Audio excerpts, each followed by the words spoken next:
हमारे साथ हरिभूषण ठाकुर बचौल जी हैं। अपने बयानों के लिए काफ़ी चर्चे में रहते हैं सर। इस बार अब की बार 400 पार नहीं बल्कि आर्या पार नया नारा मधुबनी ने दिया है। आर्या पार तो हम लोग के गार्जियन हैं, कुमदेव बाबू दिए हैं। पारे पार है, कहीं कोई आर पार नहीं है, पारे पार है।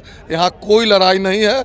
बिहार में हमने रिकॉर्ड बनाया था, फिर हम लोग और हमारे सारे कार्यकर्ता लगे हुए हैं और फिर रिकॉर्ड बनेगा। एक और नारा हमने देखा है मंच से और खुद प्रत्याशी उन्होंने कहा है, अयोध्या तो छोड़ दीजिए अब मथुरा की बारी है। निश्चित रूप से इस बार का जो चुनाव है, अयोध्या में श्री राम जन्मभूमि पर भव्य मंदिर बन गया। काशी को भी हम लोग संवार दिए हैं। मथुरा श्री कृष्ण जन्मभूमि पर भी भव्य मंदिर का निर्माण होगा। इसलिए इस बार का वोट जरूर दें। जिस तरीके से महिलाओं की बात हुकुमदेव यादव जी ने कहा है, क्या लगता है समीकरण था या सच में महिलाओं को आगे बढ़ाया जाएगा? निश्चित रूप से 33% रिजर्वेशन हम लोग दे दिए हैं।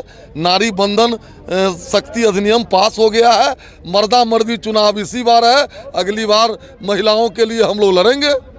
चलिए शुक्रिया। के साथ विधान पार्षद घनश्याम ठाकुर जी हैं, सीधे उनसे समझने की कोशिश करते हैं।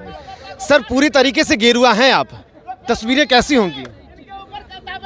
पूरा देश ही गेरुआ में है, पूरे देश का मन और मिजाज गेरुआ में है।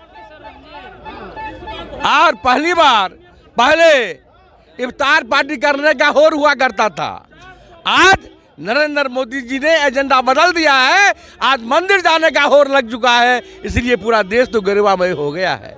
और महान समाजवादी नेता डॉक्टर राम मनोहर लोहिया कहे थे, जो राम कृष्ण शिव की पहचान यदि मिटा दी जाए तो भारत की पहचान मिट जाएगी। लेकिन इस समाजवादियों को डॉक्टर राम मनोहर लोहिया के विचारों को के चिन्हों पर, उनके विचारों पर चलने की बात नहीं है। ये तो लोग लोहिया गांधी का नाम लेकर के भ्रष्टाचार के ये लोग ठेकेदार बने हुए हैं। जितने महागठबंधन के नेता हैं सभी भ्रष्टाचार पर या जेल में हैं या बेल पर है। तो ऐसे लोगों से देश की रक्षा क्या होगी?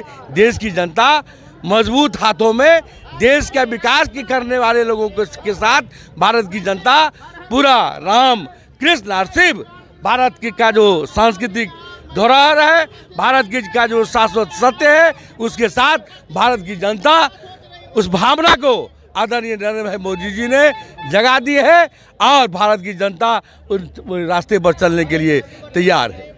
देखिए, अब तक बीजेपी अब की बार 400 पार कह रही थी, आज मधुबनी ने एक नया नारा दिया है, अब की बार आर्या पार। अब की बार आर पार तो दिख ही रहा है। अब तो क्या अब कहिएगा, 85% लोग जिस परिवार को नरेंद्र मोदी जी हर स्तर से, चाहे अन्न के मामले में हो, गैस के मामले में हो, पानी के मामले में हो, इलाज के मामले में हो, रोजगार के मामले में हो, सभी परिवार को इन्होंने अपना परिवार मान करके 85% लोग एक साथ हैं। 15% का क्या वजूद है? सीधा अंकगणित है। 85 लोग एनडीए के साथ हैं, 15 लोग यदि विरोध में है तो लोकतंत्र में ऐसे लोगों की गिनती नहीं है।